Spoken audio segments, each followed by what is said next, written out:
Hello everyone, welcome to my channel. I hope you're having a lovely day. Today I'm doing something a bit different and experimenting with using a temporary vinyl sticker to create a silhouette type painting with watercolor. So I'll talk about that process, show you what it looks like. It is time-lapsed because otherwise the video would be way too long, but I'll talk a little bit about the vinyl sticker or maybe some other methods you could use to be able to get a silhouette shape and then just have fun with the flowing nature of watercolor. So let's go ahead and dive right in. So you're going to want to start out with peeling off the outer edge of the sticker, the outer part. So the sticker that's left behind, the actual shape of the butterfly, you're going to leave alone. And it's a little challenging. Ideally, use transfer tape with this vinyl sticker. So I have a 9x9 piece of watercolor paper laid down so that I can put the sticky side face up, and then I put my actual piece of paper that I'm going to use for the painting face down over the top of that. And I had to make a couple corrections. There were a couple of kind of bubbles in the edges. So just position it as best you can. Ideally use transfer tape with the vinyl sticker and then press all the edges down, especially along the inside, really nice. And then you can start painting. And this really is totally up to you how you want to do it. Work wet into wet. You do want to work pretty quickly because, well, at least for the aesthetic I was going for, I wanted the colors to bleed into each other. You can see how that happened really nicely right there with the sort of orange and yellow colors. And you're going to have to clean your water really frequently. So look, I did just that, and look how dirty my water already is. So I put clean water in, especially when you're going from your warmer colors to your cooler colors. You want to have fresh water. And using Viridian green here, I'm using all the different reds and yellows, pretty much using almost my entire palette. The only colors I really left alone were the more brown colors. So ultramarine blue here, and just letting the colors kind of bleed into each other, mixing purple right on my paper because the paint's so wet by adding alizarin crimson to that ultramarine blue, and you get a pretty nice purple in there. And then just playing around with maybe adding some more kind of colors, letting them bleed into each other so it's not so much of a straight line. And I love rainbow colors, so that's why I decided to do rainbow. You could do just the one kind if you want. And there you see again, my water's really dirty, so I had to go make it clean. So that's where this is, starting with clean water. And I had to do that several times. There was at least, I think, 6 to 8 times that I had to go clean my water.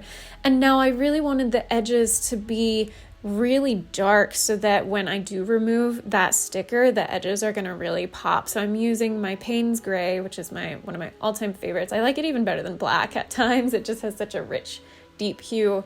So I'm going in, filling that, and a lot of this is just playing around with making the colors bleed into each other. So you're going to put your paint down, and you may have kind of a hard edge, so then you rinse your brush out, blot it on your paper, and then go back over with the damp brush that doesn't have any paint on it to try and smooth the colors into each other. It's a little bit of a kind of playing around game with how smooth you can get them to bleed into each other, and going back over in several different layers, even though this is ultimately abstract. I mean, the outline of the butterfly is meant to be more realistic, which I did do the outline of the butterfly. So I drew them, scanned them, turned them into vector format in Adobe Illustrator, and then I went to the library's makerspace, which so many public libraries these days have makerspaces, which is a space where you can go use all different kinds of kind of advanced technology to create stuff. And we have a silhouette cutter, which allowed me to create these temporary vinyl stickers. So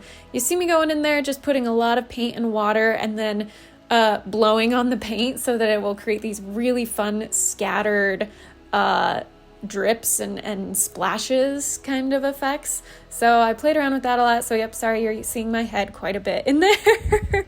And then a couple times it bled to a spot where I didn't really want it. There you go. I need to clean the water yet again. So I showed you 3 times. I think there was at least 5 more times I had to do it. So just to reinforce that you need to, with something like this where you want your colors to not turn muddy and bleed into each other, you really need to be refreshing your water a lot. And a couple times I did accidentally go over the edge of the outside of the sticker, so I did have to clean that up a bit. There you see me doing that with just a clean damp brush, blotting it up then with the towel. and going in again with just more layers, just really having fun with it, letting the watercolor do what it does and just flow into each other. And then, of course, when it's really nice and wet and you have a high ratio of paint and water, then you can really just blow on it and it's gonna go like a big giant splatter. It's a lot of fun. It can be kind of therapeutic feeling. So, and then here I am using my toothbrush, wet toothbrush, and rubbing it in the paint and then just running my finger along the bristles of the toothbrush to get the splatter effect. And of course, you can't really control it too much, so some of it went beyond the edges of the sticker onto the white of the paper, so I do have to clean that up later. You may have to as well, or if you like having the splatter on the outside white part, then you can leave it. It's up to you. There's that toothbrush. It's clean now, and so I'm just kind of gently, you don't want to get too harsh with it, otherwise you're gonna degrade the integrity of the paper surface. And so you just want to gently, with very clean water, clean brush, rub it gently along where you have your splatters, and then just blot it right up with a towel. And we'll get it pretty much back to the white. Some of the green speckles are still there very faintly, but you'd have to be really close to it to see. So adding some final touches, and then you find a corner that you can lift up, and you're going to go so slowly with this. You just really, really want to be super gentle and careful. Some of the surface of your paper may tear just a tiny bit, but for the most part, since it's the temporary vinyl sticker, it shouldn't do that. So I went ahead and did add a final signature on there with my very thin tip round brush, size 1.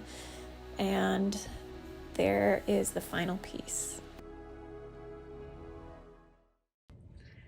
Thank you so much for watching. I hope you enjoyed that video. If you did, please give it a thumbs up. Go ahead and subscribe. I'd be really grateful. Until my next video, be kind to yourself, be kind to others. God bless, and I'll see you soon.